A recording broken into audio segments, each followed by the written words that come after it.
kelas, nanti semuanya silakan mengusulkan pendapatnya masing-masing. Nah, tolong rapikan dulu bajunya, dasinya, topinya disimpan dulu.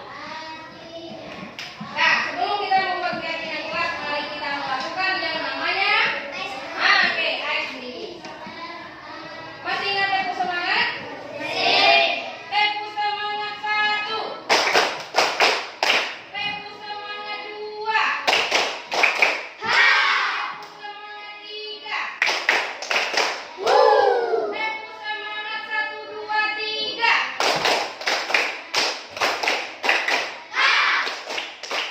Oke, terima kasih. Nah, anak-anakku semuanya, pada pagi hari ini kita akan membuat yang namanya sebuah kesepakatan. Nah, kesepakatan kelas itu di mana nanti kesepakatan kelas itu dapat membuat kelas kita menjadi nyaman, menjadi bersih, menjadi bahagia kita berada yang ada di dalamnya. Itu yang sebuah kesepakatan. Untuk membuat kelas kita menjadi nyaman, apa yang harus kita lakukan? Nah, jadi kita harus mengeluarkan atau membuat usulan-usulan yang dapat membuat kelas kita menjadi nyaman, menjadi lebih tenang. Bagaimana caranya? Itu sebenarnya sebuah kesepakatan kelas. Di mana kesepakatan itu nanti akan kamu jalankan. Nanti setelah kita buatkan susunannya, usulan dari kamu, kemudian kita jalankan. Bolehkah keyakinan kelas itu ditukar-tukar? Tidak. Boleh. Nah, mungkin minggu sekarang kita membuat kesepakatan kelas itu ada 4 poin. Nah, dari 4 poin itu rupanya ada 1 poin ini sudah terlaksana di kelas kita, atau sudah bisa membuat kelas kita menjadi nyaman. Boleh ditukar dengan yang lain, Bu? Boleh.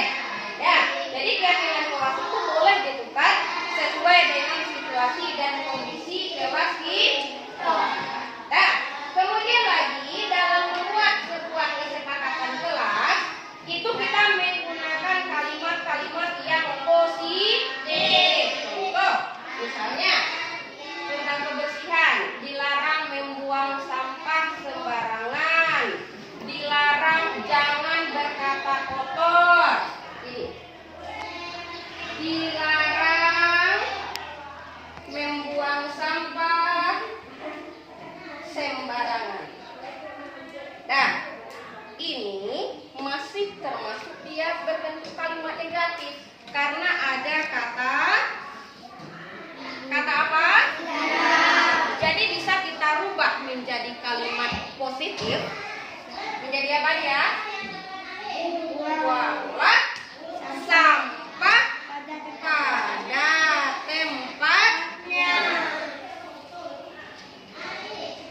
Ini contohnya. Nah, jadi kamu membuatnya nanti berbentuk kalimat positif. Bagaimana caranya? Nanti Ibu akan membagikan kertas. Silakan kamu buatkan kalimatnya. Nanti ditempelkan di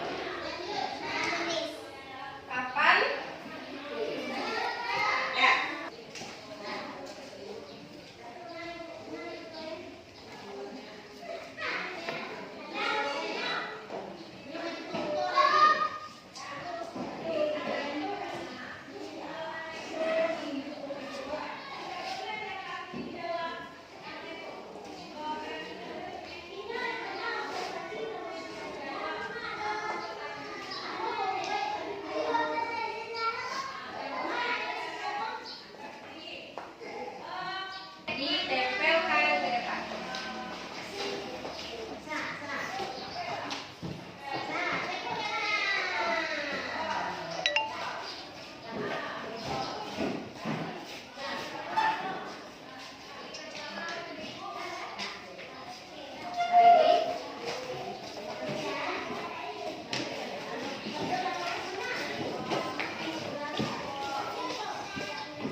Tuhan.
Ini sepertinya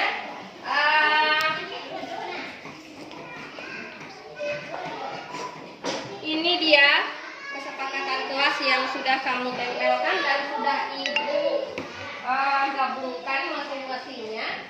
Ini terdapat tiga kesepakatan yang sudah kamu ambil. Yang pertama yaitu menjaga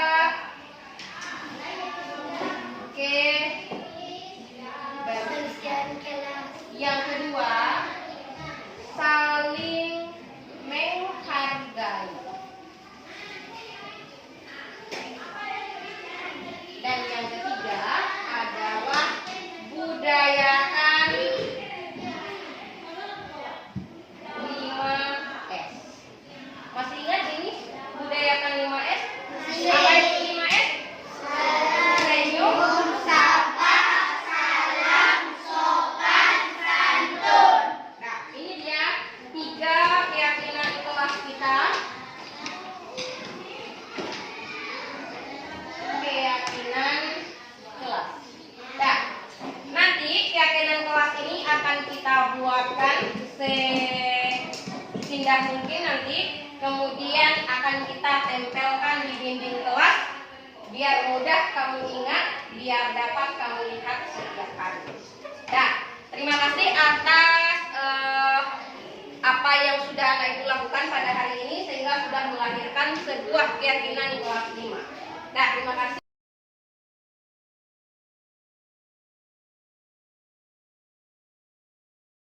Wassalamualaikum warahmatullahi wabarakatuh.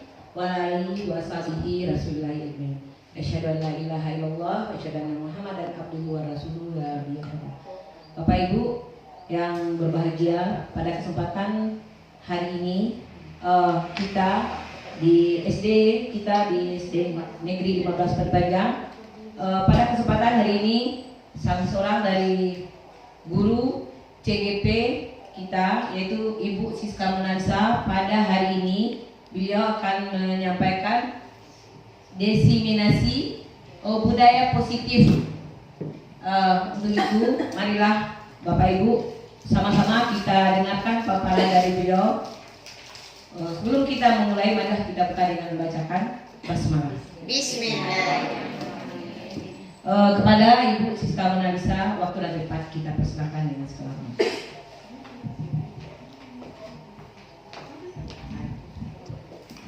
Assalamualaikum warahmatullahi wabarakatuh. Waalaikumsalam warahmatullahi wabarakatuh. Alhamdulillah, saya ucapkan kepada Allah Subhanahu wa Ta'ala, yang mana pada siang hari ini kita masih diberikan kesehatan sehingga dapat berkumpul di ruangan yang kita cintai ini dalam rangka berbagi praktik baik mengenai budaya positif. Kemudian salawat beserta salam tak lupa-lupanya kita kirimkan kepada arwah junjungan kita, yakninya Nabi besar Muhammad Sallallahu Alaihi Wasallam, yang telah membawa kita dari alam kebodohan kepada alam yang berilmu pengetahuan seperti yang kita rasakan pada saat sekarang ini. Baiklah Bapak dan Ibu, pertama dan utama terima kasih atas waktunya dan kesempatan yang diberikan kepada saya untuk pada siang hari ini dapat berbagi praktik baik dengan Bapak Ibu semuanya dalam materi budaya positif. Nanti di mana kegiatan ini juga untuk melengkapi tugas sebagai calon guru penggerak angkatan 11 itu di modul 1.4.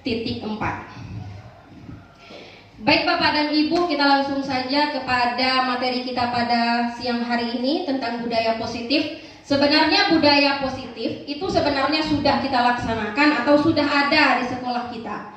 Seperti contohnya saja melaksanakan salat duha berjamaah tiap kelas, kemudian bersalaman ketika siswa hadir di sekolah maupun mau pulang, kemudian juga melaksanakan atau membaca doa sebelum dan sesudah pembelajaran. Itu sudah termasuk budaya positif yang sudah ada di sekolah kita. Kemudian lagi apa yang dikatakan dengan budaya positif itu? Budaya positif itu merupakan perwujudan dari nilai-nilai atau keyakinan universal yang diterapkan di sekolah. Budaya positif diawali dengan perubahan paradigma tentang teori kontrol yang beranggapan murid bisa menjadi sesuatu sesuai keinginan kita. Di sini maksudnya yang universal itu adalah bersifat umum, tidak memandang siapa saja, misalnya perbedaan ras, perbedaan agama, perbedaan suku, tidak, berlaku untuk semua orang, baik itu murid, baik itu guru maupun tenaga kependidikan yang ada di sekolah. Nilai dan kebiasaan di sekolah yang berpihak pada peserta didik agar mereka dapat berkembang menjadi pribadi yang kritis, penuh hormat dan bertanggung jawab. Itu yang dikatakan dengan budaya positif di sekolah. Kemudian lagi perubahan paradigma. Yang pertama, untuk membangun budaya yang positif, sekolah perlu menyediakan lingkungan yang positif, aman dan nyaman agar murid-murid mampu berpikir, bertindak dan mencipta dengan merdeka, mandiri dan bertanggung jawab. Yang kedua, lazimnya disiplin dikaitkan dengan kontrol. Dalam hal ini kontrol guru dalam menghadapi murid.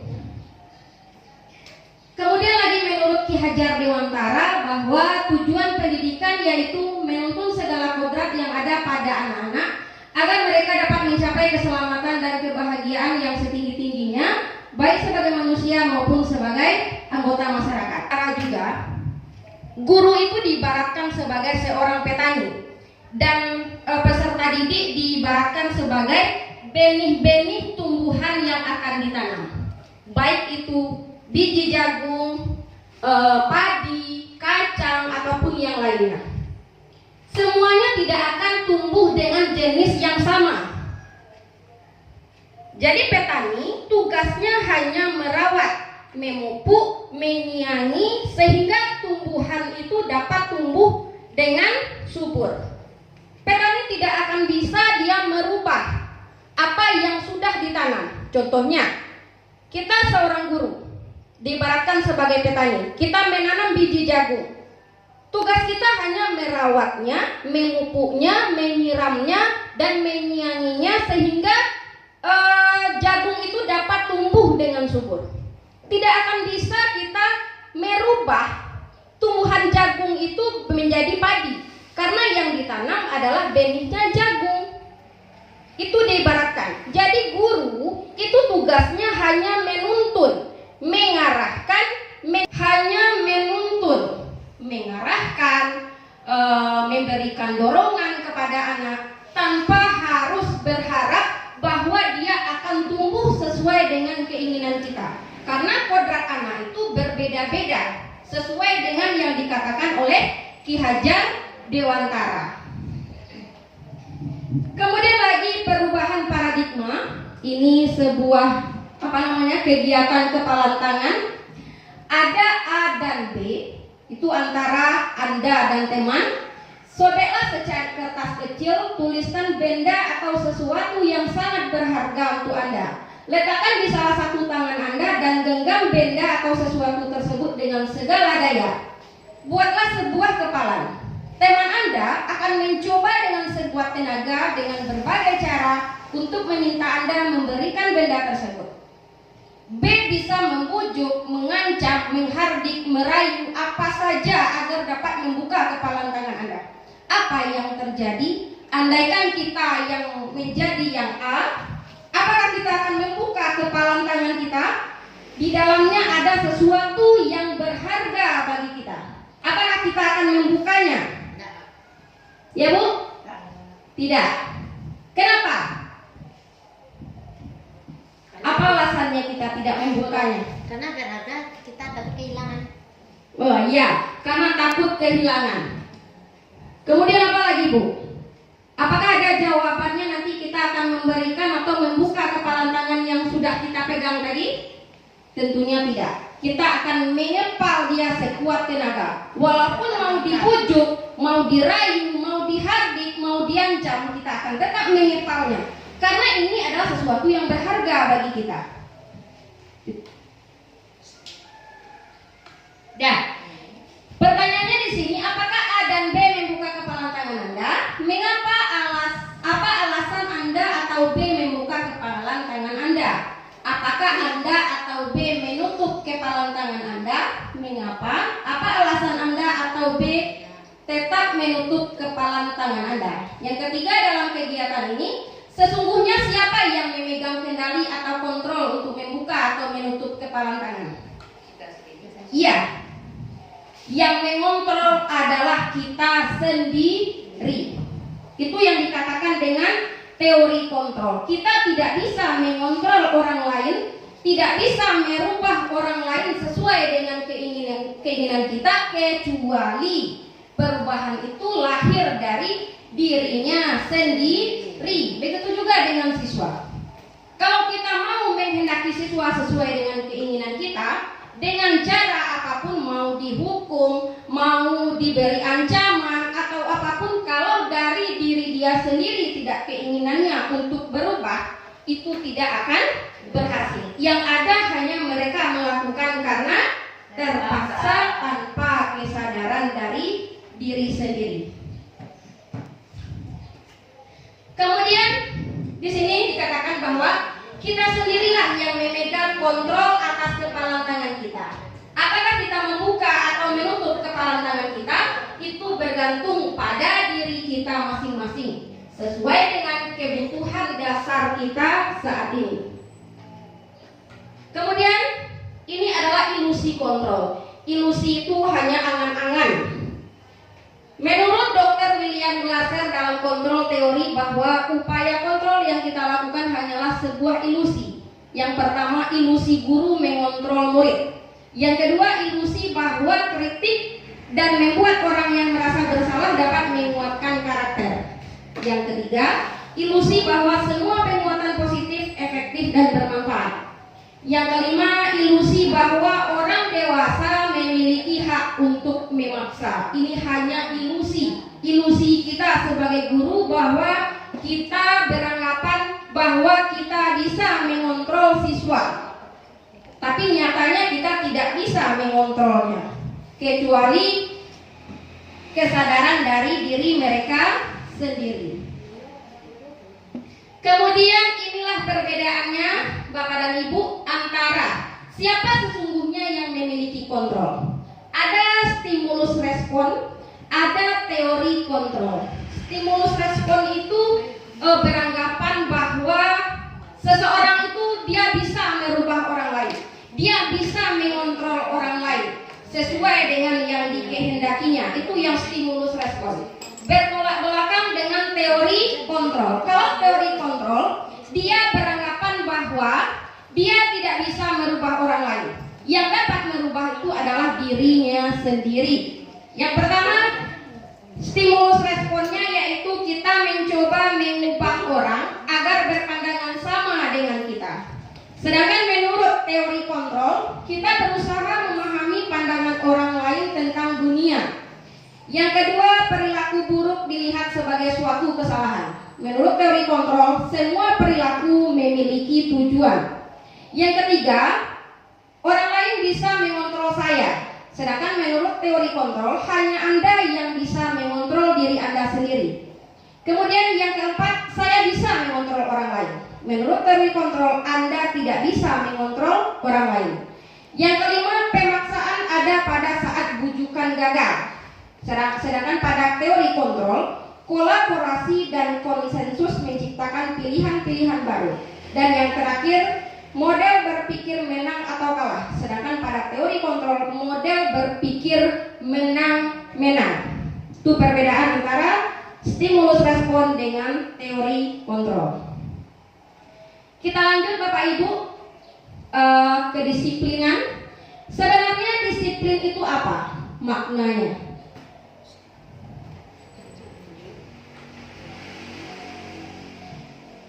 Yang pertama, disiplin itu berasal dari bahasa Latin, yaitu disciplina yang artinya belajar.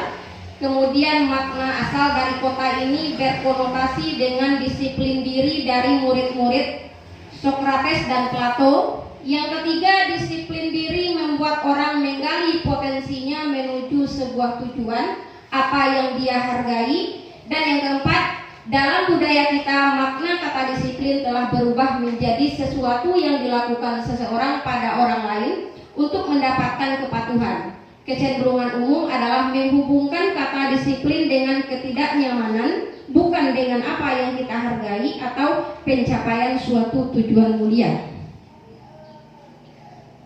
Kemudian disiplin itu adalah kemampuan memerintah diri sendiri dalam mengontrol dan menguasai diri untuk memilih tindakan yang mengacu pada nilai-nilai yang kita hargai dengan penuh tanggung jawab tanpa terperintah oleh orang lain. Itu sebenarnya yang disebut dengan disiplin.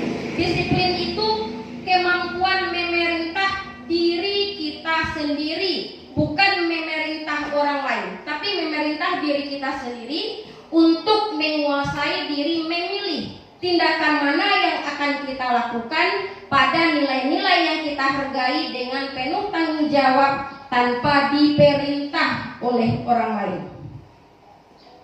Kemudian maksud dari nilai-nilai yang kita hargai itu adalah nilai-nilai kebajikan. Nilai kebajikan itu adalah sifat-sifat positif pada manusia yang merupakan tujuan mulia yang ingin dicapai setiap individu. Nilai-nilai kebajikan ini yang ingin dicapai oleh setiap anak Indonesia yang dikenal dengan profil pelajar Pancasila, yaitu beriman dan bertakwa kepada Tuhan Yang Maha Esa serta berakhlak mulia, kemudian mandiri, bernalar kritis, berkebinekaan global, bergotong royong, dan juga kreatif. Kemudian budaya positif dapat dijalankan dengan menerapkan konsep-konsep inti seperti yang pertama, disiplin atau budaya positif. Yang kedua, memahami motivasi perilaku manusia berkaitan dengan hukuman dan penghargaan. Yang ketiga, membuat keyakinan kelas atau keyakinan sekolah. Keempat, kebutuhan dasar manusia. Yang kelima, posisi kontrol seorang guru. Dan yang keenam, menerapkan segitiga restitusi di sekolah. Disiplin budaya positif. Cara menerapkan disiplin yaitu dengan mengajarkan anak bertanggung jawab dan menumbuhkan kesadaran diri berdasarkan nilai-nilai kebajikan sesuai dengan profil pelajar Pancasila. Kemudian yang kedua, lebih ke arah disiplin diri yang dapat mengontrol diri dalam melakukan segala tindakan. Dan yang ketiga, agar dapat membuat murid memahami dan menyadari berdasarkan motivasi internal, bukan akibat paksaan, pujian, dan hukuman. Jadi disiplin atau budaya positif ini Bapak dan Ibu, itu adalah kesadaran murid kita untuk dapat menyadari bahwa sikap budaya positif itu memang benar-benar harus ada pada diri siswa. Bukan karena kita memberikan hukuman, bukan karena kita mau memberikan penghargaan, tapi memang dasarnya adalah kesadaran diri mereka untuk mau melakukan budaya positif. Kemudian motivasi perilaku manusia itu ada dua. Ada motivasinya internal, kemudian ada eksternal. Internal berarti dia berasal dari dirinya sendiri, kalau eksternal itu berasal dari luar. Di sini ada pertanyaan pemantik. Sebagai seorang guru, saat Anda hadir mengajar di kelas tepat waktu, motivasi apakah yang mendasari tindakan Anda? Apakah Anda datang tepat waktu karena tidak ingin ditegur oleh atasan Anda dan kemudian mendapat surat peringatan, atau menghindari ketidaknyamanan dan hukuman? Atau Anda ingin mendapatkan pujian dari atasan Anda dan mendapat penghargaan sebagai karyawan atau guru berprestasi, atau mendapatkan imbalan atau penghargaan dari orang lain? Atau Anda ingin menjadi orang yang menghargai waktu, menghargai diri Anda sendiri sebagai teladan bagi murid-murid Anda karena Anda percaya tindakan Anda sebagai guru akan dicontoh oleh murid-murid Anda, menghargai nilai-nilai diri sendiri? Manakah motivasi yang paling kuat? Mendasari tindakan Anda, atau bahkan kombinasi dari dua motivasi, atau bahkan ketiga-tiganya? Yang ketiga. Ya, karena guru itu adalah yang digugu dan yang ditiru. Iya, betul sekali Bu, bahwa guru itu adalah yang digugu, yang ditiru oleh murid-muridnya. Jadi kita sepakat bahwa ketika kita hadir di kelas tepat waktu, itu alasannya karena motivasinya memang menghargai nilai-nilai diri sendiri dan ingin menjadi teladan bagi murid-murid tanpa adanya paksaan ataupun penghargaan dari sekolah ataupun atasan. Itu memang kesadaran dari diri kita masing-masing.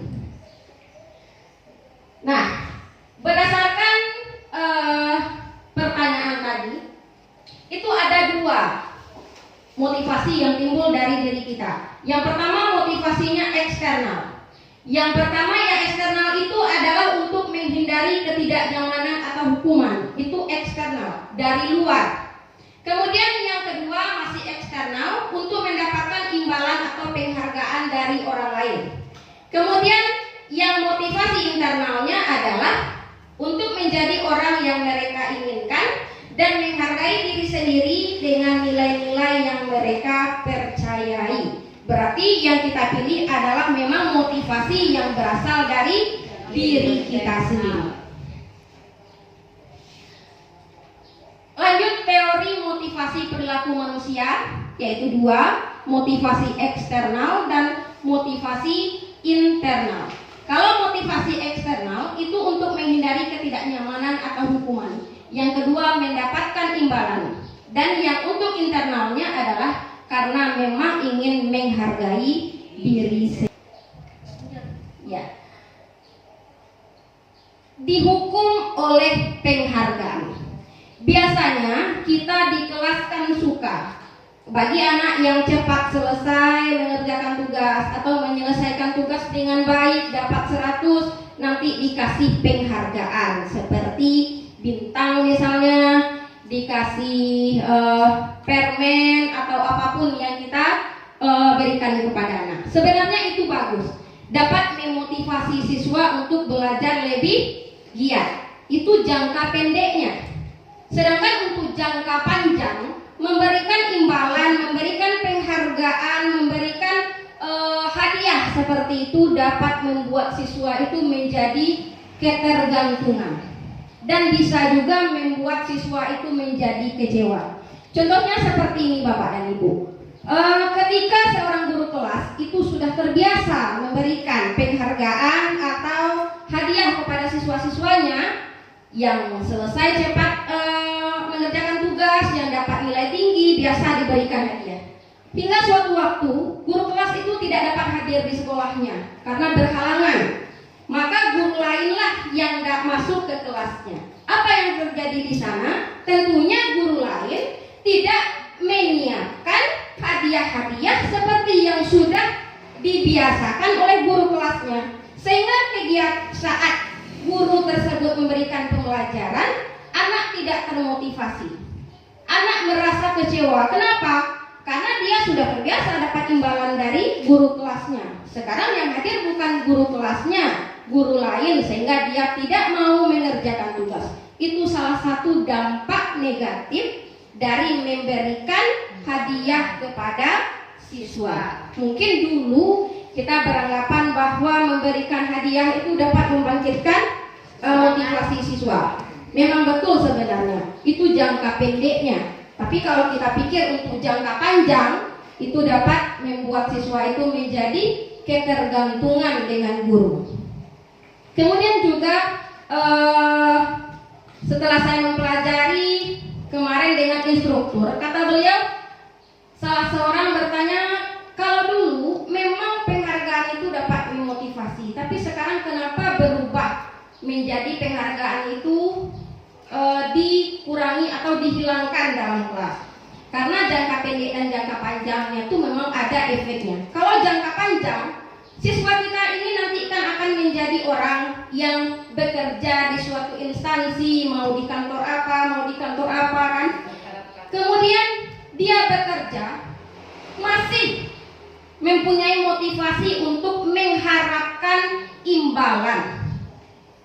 Itu jangka panjangnya pengaruh memberikan hadiah kepada siswa. Makanya sekarang Bapak dan Ibu, kita kurangi untuk memberikan hadiah-hadiah kepada siswa, sehingga siswa kita itu dalam jangka pendek atau jangka panjang itu tidak ketergantungan dengan hal tersebut. Yang pertama, bahwa penghargaan itu berlaku sama dengan hukuman, dalam arti meminta atau membujuk seseorang melakukan sesuatu untuk memenuhi suatu tujuan tertentu dari orang yang meminta atau membujuk. Dorongannya eksternal dan akan ada faktor ketergantungannya. Beberapa dampak dari pemberian penghargaan yaitu pengaruhnya jangka pendek dan jangka panjang. Kemudian penghargaan itu bersifatnya menghukum. Ketiga, penghargaan mengurangi ketepatan. Penghargaan tidak efektif. Penghargaan merusak hubungan. Kemudian penghargaan menurunkan kualitas. Penghargaan mematikan kreativitas, dan penghargaan mengurangi motivasi intrinsik. Motivasi dari dalam dirinya itu kurang, karena yang menjadi motivasinya adalah mendapatkan hadiah dari gurunya. Kemudian lagi ini dia, perbedaan antara hukuman dan konsekuensi. Di sini ada tindakan guru. Kita akan memilih Bapak dan Ibu. Apakah tindakan guru ini termasuk dia kepada hukuman atau konsekuensi? Yang pertama, mencatat 100 kali di dalam buku kalimat "saya tidak akan terlambat lagi karena terlambat ke sekolah". Itu menurut Bapak dan Ibu hukuman itu atau konsekuensi? Hukuman. Anak disuruh mencatat 100 kali di dalam buku "saya tidak akan terlambat lagi". Itu apakah konsekuensi atau hukuman? Konsekuensi. Sepakat Bapak dan Ibu? Konsekuensi. Oke, konsekuensi berarti nomor 1. Yang kedua, lari mengelilingi lapangan basket 2 kali karena terlambat hadir di sekolah. Itu hukuman. Yang ketiga, murid diminta untuk push up 15 kali karena tidak menggunakan masker ke sekolah. Masih hukuman. Lanjut, menggantikan kertas tugas teman yang telah dicoret-coret. Konsekuensi. Kemudian membersihkan tumpahan air di meja tulis karena tersenggol pada saat belajar. Masih konsekuensi. Murid disuruh untuk mengenakan sepatu seharian di sekolah karena tidak mengenakan sepatu hitam. Konsekuensi atau hukuman Bapak Ibu? Karena tidak mengenakan sepatu hitam. Oke, konsekuensi. Yang terakhir, lari mengelilingi lapangan basket 2 kali karena terlambat 10 menit untuk pelajaran PJOK. Hukuman. Oke, mari kita lihat berdasarkan jawaban yang tadi. Ini dia. Mencatat 100 kali "saya tidak akan terlambat lagi" itu termasuk kepada hukuman. Kemudian lari mengelilingi lapangan basket 2 kali karena terlambat hadir di sekolah itu juga termasuk hukuman.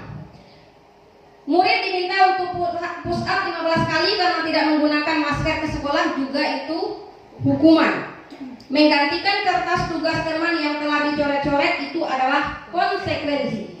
Membersihkan tumpahan air di meja tulis karena tersenggol pada saat belajar, itu juga konsekuensi. Murid disuruh untuk tidak mengenakan sepatu seharian di sekolah karena tidak mengenakan sepatu hitam, itu hukuman. Dan yang terakhir, lari mengelilingi basket 2 kali karena terlambat 10 menit untuk pelajaran PJOK, itu adalah konsekuensi. Jadi berarti salah buat begitu. Dia baca jawab, Bu. Hukuman dia itu bersifat menyakitkan, baik itu secara fisik maupun secara verbal. Itu termasuk hukuman. Kemudian membuat anak sakit, baik secara fisik maupun hatinya merasa sakit dengan kata-kata kita untuk jangka waktu yang lama. Kemudian anak membenci kedisiplinan. Kemudian hukuman itu bersifatnya paksaan. Kemudian hukuman juga mendorong anak menyakiti dirinya sendiri. Hukuman juga konsep diri yang buruk. Hukuman juga membuat anak belajar untuk menyembunyikan kesalahannya. Dan yang terakhir, hukuman itu membuat marah, merasa bersalah, dipermalukan, merasa tak dihargai. Itu yang hukuman. Sedangkan konsekuensi itu membuat anak merasa tidak nyaman dalam jangka waktu pendek. Anak menghargai disiplin, stimulus atau ada tanggapannya, mendorong anak agar mudah menyesuaikan diri, konsep diri yang baik, anak belajar untuk mematuhi peraturan, kehilangan hak, dibuat tidak nyaman, diasingkan untuk sementara. Sebenarnya perbedaannya antara konsekuensi dan hukuman, kalau konsekuensi hasil atau akibat langsung dari suatu perbuatan yang dilakukan siswa tanpa campur tangan guru. Kalau yang hukuman, suatu tindakan yang diambil oleh guru atau pihak sekolah sebagai respon terhadap perilaku siswa yang melanggar aturan yang telah ditetapkan. Contoh seperti ini. Ketika di jalan raya kita tidak mematuhi aturan lalu lintas, tidak memakai helm. Apa konsekuensinya? Konsekuensinya apa? Aturan lalu lintas. Kalau melanggar aturan lalu lintas tentunya dapat hukuman. Hukumannya apa? Ya kita ditilang. Itu sebenarnya tipis perbedaan antara hukuman dan konsekuensi. Kita di lalu lintas tidak mematuhi aturan, tidak pakai helm, konsekuensinya apa? Ya kita sudah melanggar aturan. Apa hukumannya? Tentunya kita kena tilang. Seperti itu perbedaannya Bapak dan Ibu. Kemudian lagi, untuk menghindari dampak hukuman dan konsekuensi, maka kita perlu menerapkan proses restitusi. Apa yang dikatakan dengan restitusi itu? Yaitu proses menciptakan kondisi bagi murid untuk memperbaiki kesalahan mereka, sehingga mereka bisa kembali pada kelompok mereka dengan karakter yang lebih kuat. Restitusi juga merupakan proses kolaboratif yang mengajarkan murid untuk mencari solusi untuk masalah mereka dan membantu murid berpikir tentang orang, seperti apa yang mereka ingin dengan tujuan mulia dan bagaimana mereka harus memperlakukan orang lain. Itu yang disebut dengan segitiga restitusi atau restitusi itu sendiri. Kemudian lagi di bawahnya, bagaimana cara menerapkan segitiga restitusi, yaitu dengan membuat keyakinan kelas atau keyakinan sekolah. Keyakinan kelas atau keyakinan sekolah di sini, guru berperan dalam mewujudkan terbentuknya keyakinan kelas atau sekolah dengan adanya kesepakatan antara guru dan murid. Kemudian keyakinan kelas atau sekolah berupa pernyataan universal, umum, berlaku untuk siapa saja, yang mudah diingat, dipahami, dan harus diterapkan di lingkungan sekolah. Itu yang di keyakinan kelas atau keyakinan sekolah, antara dua belah pihak, antara murid dan guru. Bapak dan Ibu, sebelum kita lanjutkan, mari kita ice breaking terlebih dahulu. Gerakannya cuma dua, panjang, pendek. Panjang, pendek.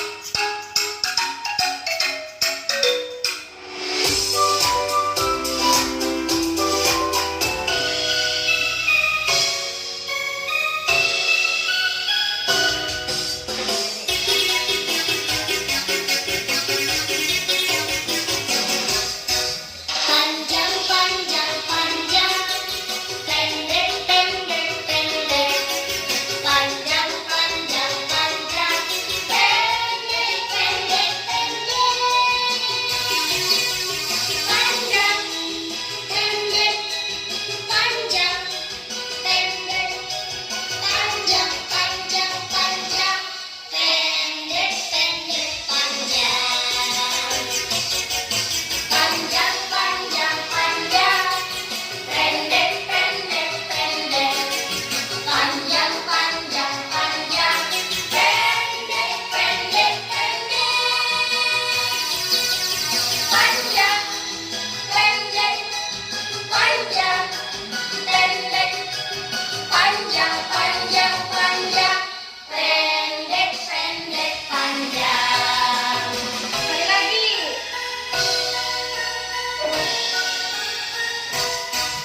Panjang, panjang, panjang, pendek, pendek, pendek. Panjang, pendek, pendek. Panjang, panjang, panjang. Panjang, pendek, panjang, pendek. Panjang, panjang, panjang, pendek, pendek, pendek. Panjang, panjang, panjang, pendek, pendek, pendek. Pendek, pendek, pendek. Panjang, panjang, panjang. Panjang, pendek, panjang, pendek. Panjang, panjang, panjang, pendek, pendek, pendek. Oke, terima kasih Bapak dan Ibu. Silakan. Keyakinan kelas. Mungkin kita umumnya itu sudah membuatnya kan Bapak Ibu di kelas sudah mempunyai keyakinan kelas masing-masing. Keyakinan kelas itu adalah nilai-nilai kebajikan atau prinsip-prinsip universal yang disepakati bersama secara universal, lepas dari latar belakang suku, negara, bahasa maupun agama. Bersifat umum, bersifat untuk siapa saja, tanpa membedakan suku, negara, agama, ataupun latar belakangnya. Kemudian menurut Gosen 1998, suatu keyakinan akan lebih memotivasi seseorang dari dalam atau intrinsik. Seseorang akan lebih bersemangat untuk menjalankan keyakinannya daripada hanya sekedar mengikuti serangkaian peraturan. Kalau peraturan itu hanya dibuat oleh guru, satu belah pihak saja. Sedangkan kalau keyakinan kelas itu dua arah, yang dibuat oleh siswa dan yang dibuat oleh guru. Jadi kalau aturan itu hanya satu arah, hanya dibuat oleh guru tanpa ada kesepakatan dengan siswa.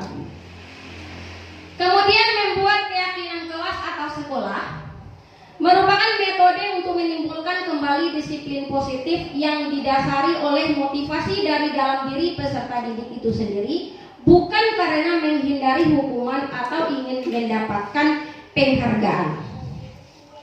Lanjut. Lalu bagaimanakah cara kita membuat sebuah keyakinan kelas? Yang pertama,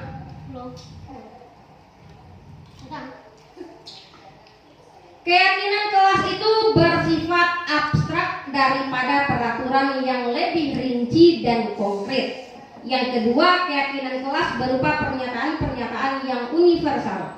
Yang ketiga, pernyataan keyakinan kelas itu senantiasa dibuat dalam bentuk yang positif. Yang keempat, keyakinan kelas hendaknya tidak terlalu banyak sehingga mudah diingat dan dipahami. Yang kelima, semua warga kelas sebaiknya ikut berkontribusi dalam membuat kegiatan kelas lewat curah pendapat. Yang terakhir, bersedia meninjau kembali keyakinan kelas dari waktu ke waktu. Itu cara membuat keyakinan kelas, dan itu sudah kita laksanakan di kelas kita masing-masing. Memang kalau membuat keyakinan kelas itu semuanya kita minta untuk mengeluarkan pendapat apa yang mereka inginkan. Kelas seperti apa yang mereka mau. Mereka mau kelas yang nyaman. Kemudian apa yang harus dilakukan supaya kelas itu nyaman. Kelas itu menjadi kelas sembarangan atau jangan membuang sampah sembarangan. Kalau menurut Bapak dan Ibu, itu kalimatnya sudah positif atau masih kalimat negatif? Ya, masih kalimat negatif. Jangan membuang sampah sembarangan. Kalau kita ganti menjadi kalimat yang positif, itu bunyinya seperti apa Bapak dan Ibu? Iya, betul sekali. Buanglah sampah pada tempatnya. Makanya kita jangan membuat kalimat atau kata dilarang atau jangan, tapi tukar dengan kalimat yang positif.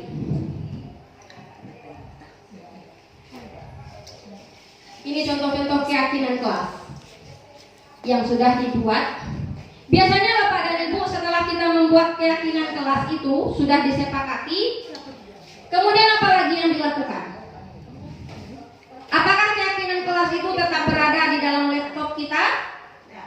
Tidak, tentunya kita print out, kemudian kita tempelkan di dinding kelas. Kalau bisa ada cap dari anaknya Bapak dan Ibu. Mau cap jempol, mau tanda tangan, mau paraf, boleh. Sebagai persetujuan dari semua siswa. Sekarang Bapak dan Ibu, kita akan melihat di sini nilai-nilai dari, kalau di sini adalah peraturan. Menurut Bapak dan Ibu nanti keyakinan kelasnya berbentuk apa? Selalu kembalikan buku ke tempatnya. Keyakinan kelasnya itu termasuk nilai kebajikan yang seperti apa yang kita buatkan untuk keyakinan kelasnya. Kalau peraturan itu kan dia terlalu rinci.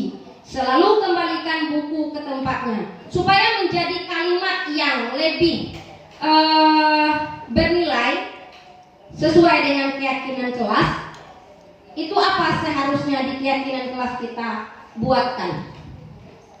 Kalau kita meminta selalu kembalikan buku ke tempatnya.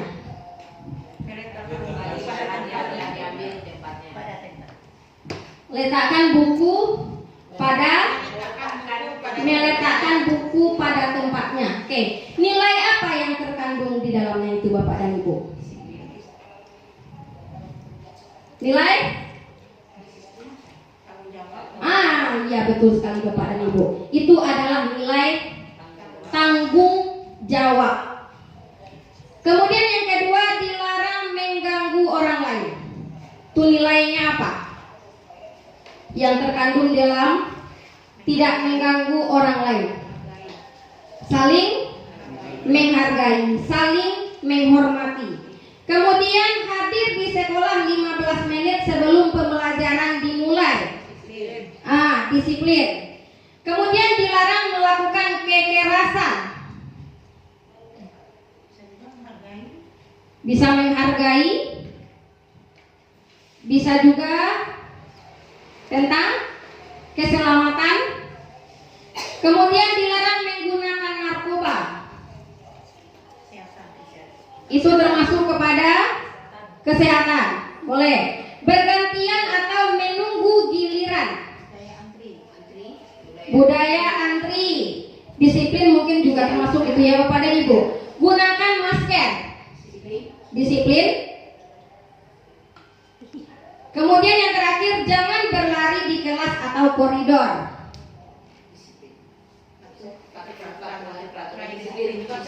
Disiplin. Oke. Kita scroll ke bawahnya. Apakah yang kita jawab tadi sesuai? Ya. Yang pertama itu adalah nilainya, keyakinan kelasnya adalah tanggung jawab. Dilarang mengganggu orang lain, yaitu menghormati orang lain. Hadir 15 menit sebelum pembelajaran dimulai, itu juga menghormati orang lain, termasuk juga disiplin. Kemudian komitmen. Kemudian dilarang melakukan kekerasan, itu juga menghormati orang lain dan juga termasuk keselamatan. Dilarang menggunakan narkoba, itu berhubungan dengan kesehatan. Bergantian atau menunggu giliran, itu masih menghormati orang lain dan bersabar. Gunakan masker, itu tentang kesehatan, keselamatan, dan jangan berlari di kelas atau koridor, itu termasuk kepada keselamatan dan keamanan. Selanjutnya yaitu kebutuhan dasar manusia. Apa yang dibutuhkan oleh manusia itu ada 4. Yang pertama adalah kasih sayang dan rasa diterima. Yang kedua penguasaan. Kemudian ada kesenangan dan kebebasan. Inilah kebutuhan dasar manusia, termasuk itu peserta didik atau anak-anak kita. Dia membutuhkan rasa kasih sayang, dia membutuhkan rasa ingin diterima, dia membutuhkan kesenangan, dia juga membutuhkan kebebasan. Selanjutnya, di sini ada sebuah ilustrasi. Bimo, seorang anak TKB, selalu berlari keluar kelas menuju jalan raya di depan sekolahnya yang ramai dengan kendaraan. Tingkahnya membuat guru, Bu Ani, bingung dan seringkali lari mengejarnya. Ada beberapa kemungkinan jawaban yang diberikan oleh Bimo. Identifikasi kebutuhan yang ingin dipenuhi oleh Bimo jika respon Bimo seperti ini. Aku senang main kejar-kejaran dengan ibu guru, katanya. Seru. Itu kebutuhan dasar apa yang ingin dia penuhi seperti ibu bapak ibu? Kasih sayang kah? Atau kebebasan kah itu? Kasih sayang. Oke, kita scroll ke bawahnya.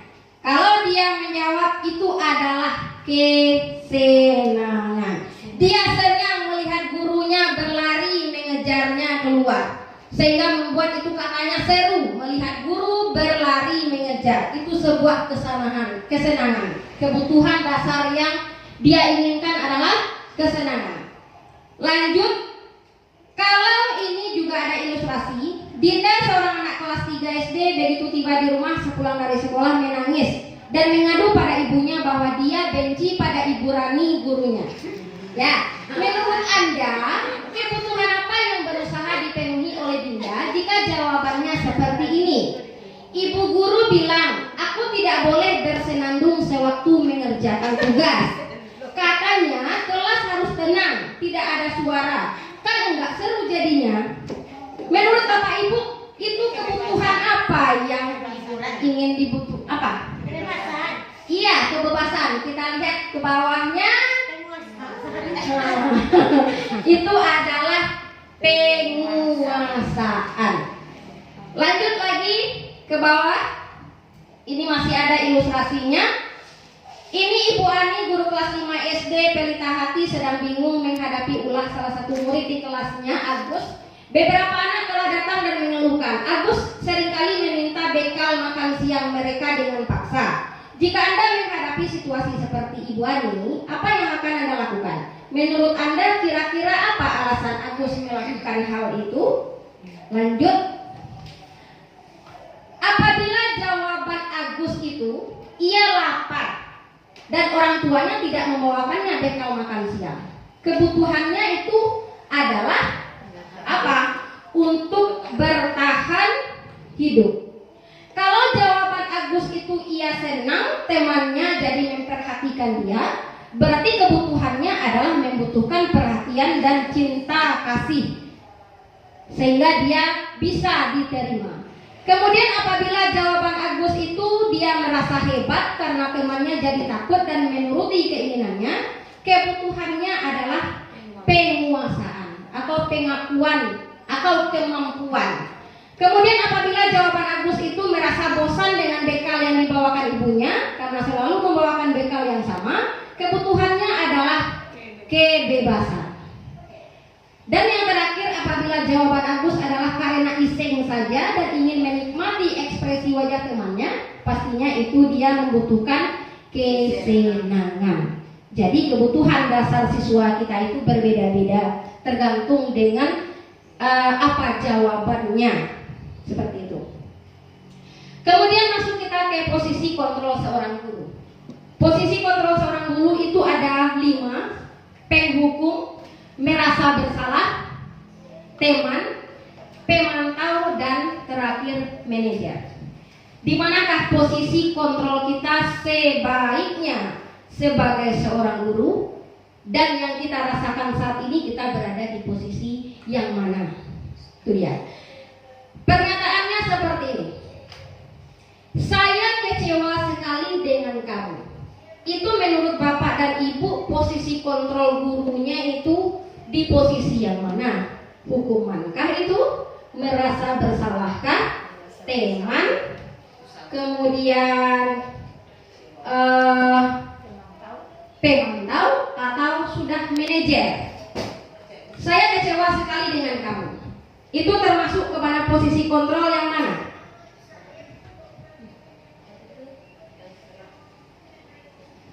Ada penghukum, pembuat rasa bersalah,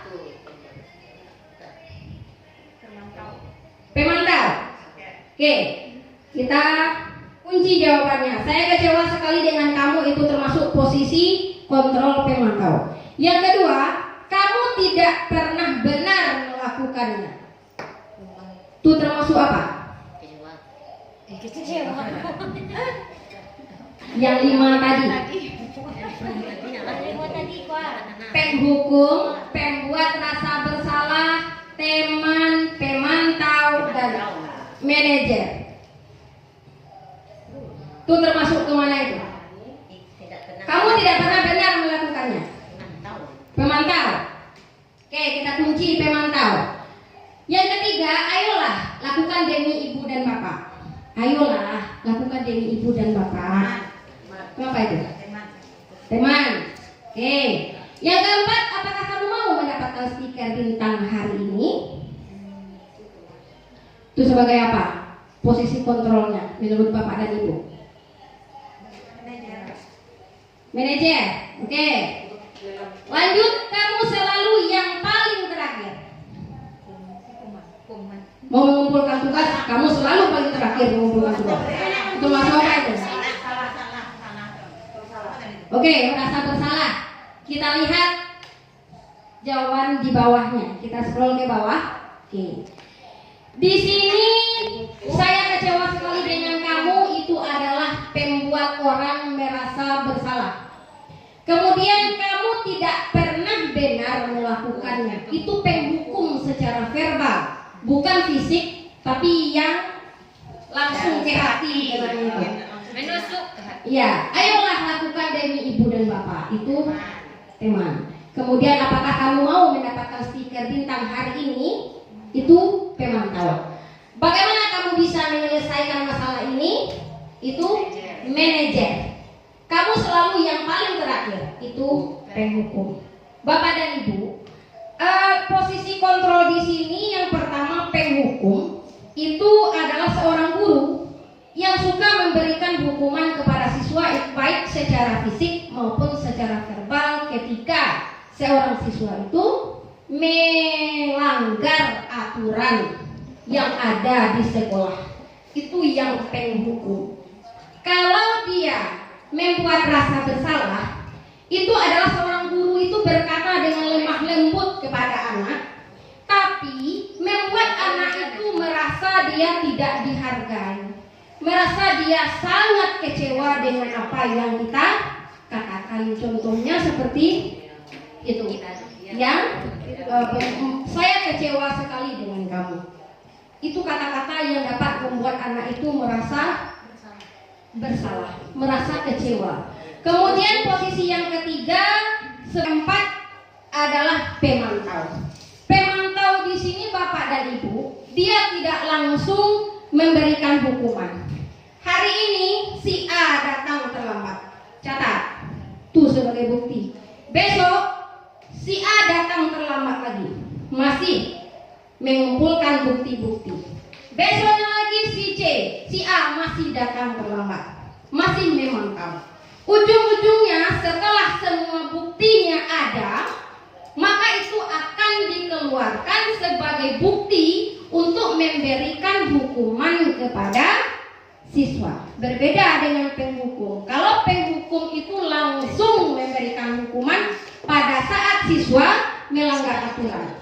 Tapi kalau pemantau, dia mengumpulkan bukti-bukti terlebih dahulu, baru dia mengambil tindakan. Nah, kemudian manajer. Manajer ini adalah seorang guru yang bisa berkolaborasi dengan siswa dalam menyelesaikan permasalahannya, mencari solusi. Bagaimana permasalahan ini, bagaimana masalah-masalah yang dihadapi oleh siswa itu dapat diselesaikan dengan baik. Itu yang posisi manajer. Menurut Bapak dan Ibu, dari 5 posisi kontrol guru, manakah posisi yang paling terbaik? Posisi manajer. Kalau sekarang kita masih berada di posisi yang mana? Masih berada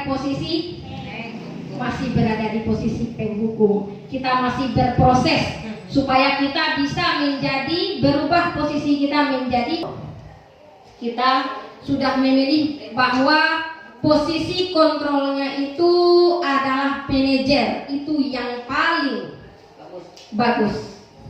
Itu yang akan kita laksanakan, kita proses.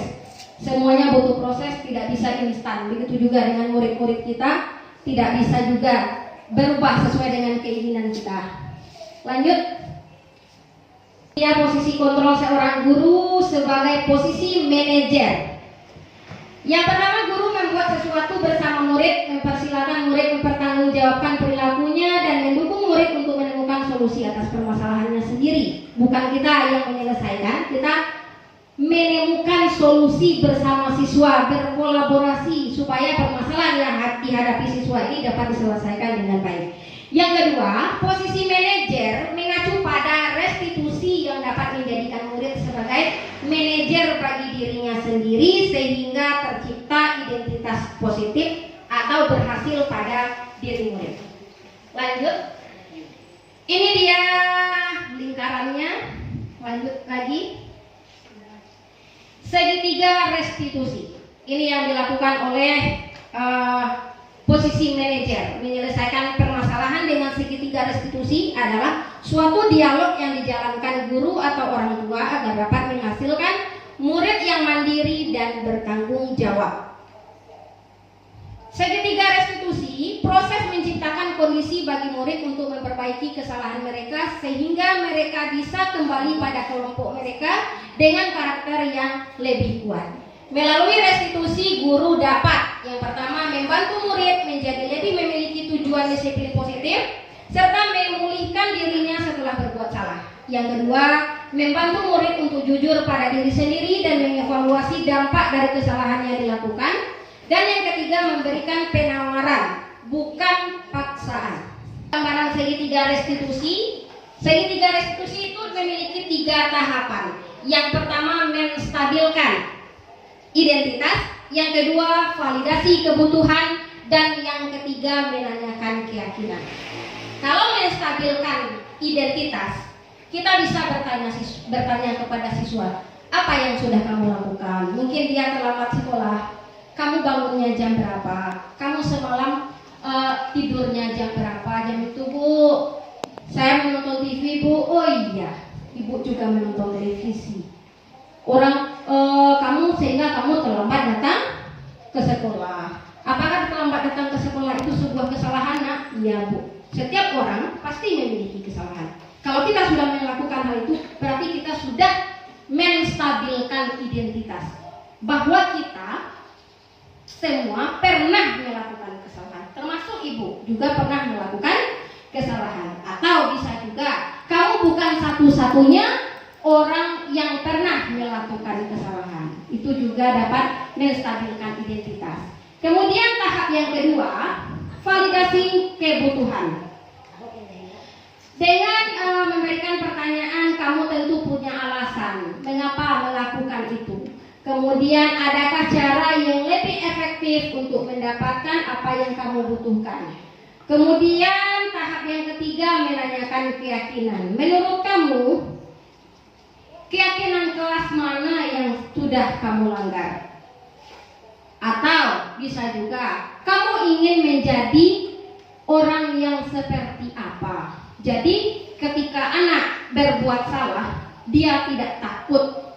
Dia mengeluarkan atau menceritakan apa yang terjadi pada dirinya, sehingga dia bisa jujur dalam mengeluarkan apa yang dia rasakan. Itu dia yang segitiga restitusi. Tahapannya seperti itu. Jadi kita melaksanakan ini bukan di dalam kelas di depan murid-murid, tapi memanggil anak ke dalam kelas atau tempat yang kosong antara kita dengan murid tersebut, bukan di dalam kelas. Kita empat mata antara kita dengan anak yang bermasalah. Di sana kita bisa bercerita, di sana kita menstabilkan identitasnya, kita cari tahu apa akar permasalahan, kenapa anak ini seperti ini, apa yang dia rasakan, dia ingin menjadi seperti apa. Sehingga ketika dia bercerita dengan kita, dia tidak merasa takut, dia tidak merasa dia diintimidasi. Dia mengeluarkan apa yang dia rasa.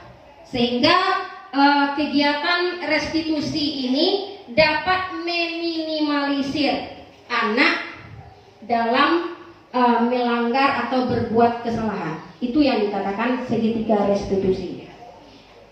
Kita lanjutkan segitiga restitusi dalam penyelesaian masalah. Guru yang berperan sebagai manajer menggunakan segitiga restitusi dalam menyelesaikan masalah melalui 3 tahapan. Yang pertama, menstabilkan identitas. Kedua, validasi tindakan yang salah. Dan yang ketiga, menanyakan keyakinan. Kita lanjut. Tahapan segitiga restitusi yang pertama, menstabilkan identitas itu bisa saja kita menanyakan berbuat salah itu tidak apa-apa, atau tidak ada manusia itu yang sempurna. Saya juga pernah melakukan kesalahan seperti itu. Kita bisa menyelesaikan ini. Bapak atau ibu tidak tertarik mencari siapa yang salah, tapi bapak ibu ingin mencari solusi dari permasalahan ini. Kamu berhak merasa begitu. Itu kita menstabilkan identitas. Kemudian tahap yang kedua itu adalah validasi tindakan yang salah. Kita lanjut. Di sini kita bisa memberikan pernyataan, padahal kamu bisa melakukan hal yang lebih buruk dari ini. Kamu pasti punya alasan mengapa melakukan hal itu. Kamu patut bangga pada dirimu sendiri karena kamu telah melindungi sesuatu yang penting buatmu. Itu sudah termasuk kita memvalidasi tindakan yang salah. Dan tahap yang terakhir adalah menanyakan keyakinan. Apa yang kita percaya sebagai kelas atau keluarga. Kemudian apa nilai-nilai umum yang telah kita sepakati, dan apa bayangan kita tentang kelas yang ideal. Dan yang terakhir, kamu mau jadi orang yang seperti apa. Itu tahapan yang terakhir dalam segitiga restitusi.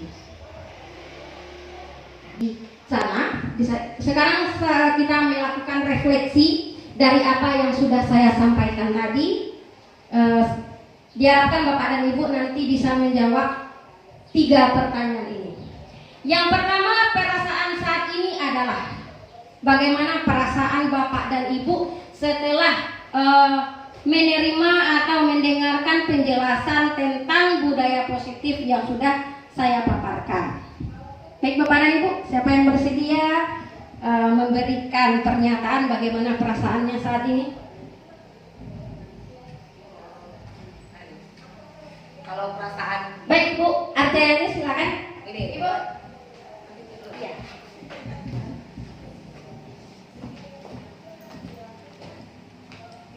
baiklah, menurut saya pertama mengenai perasaan saya setelah mendengarkan paparan dari Ibu Siska Monalisa tadi tentang yang banyaknya tadi yang 5 tadi itu positif kontrol. Mungkin kita banyak berada pada posisi kehukum.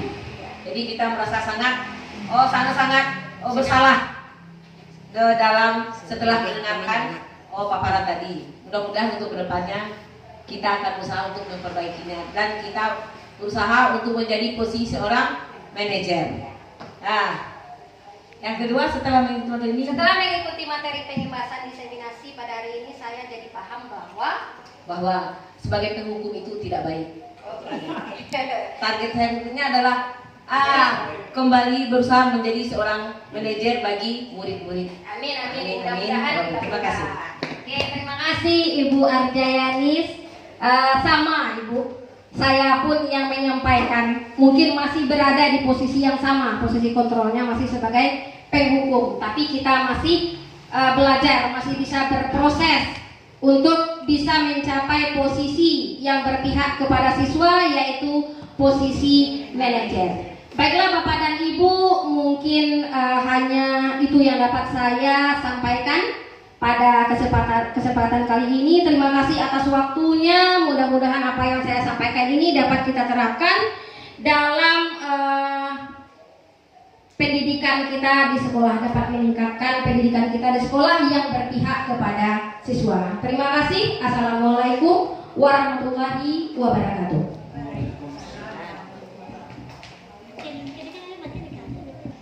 Terima kasih kita ucapkan kepada Ibu Siswa Menalisa yang telah memberikan masukan-masukan dan berbagi praktek baik untuk kita semua. Mudah-mudahan apa yang disampaikan oleh beliau tadi bisa kita terapkan di dalam pembelajaran kita sehari-hari di sekolah. Terima kasih kepada Ibu Siswa Menalisa. Sekali lagi juga terima kasih kepada Bapak Ibu yang telah hadir sampai pada saat ini. Untuk itu dengan berakhirnya paparan tadi, berakhir pelajaran kita. Banyak maaf dari saya. Kita tutup dengan membacakan Alhamdulillahirrahmanirrahim. Assalamualaikum warahmatullahi wabarakatuh.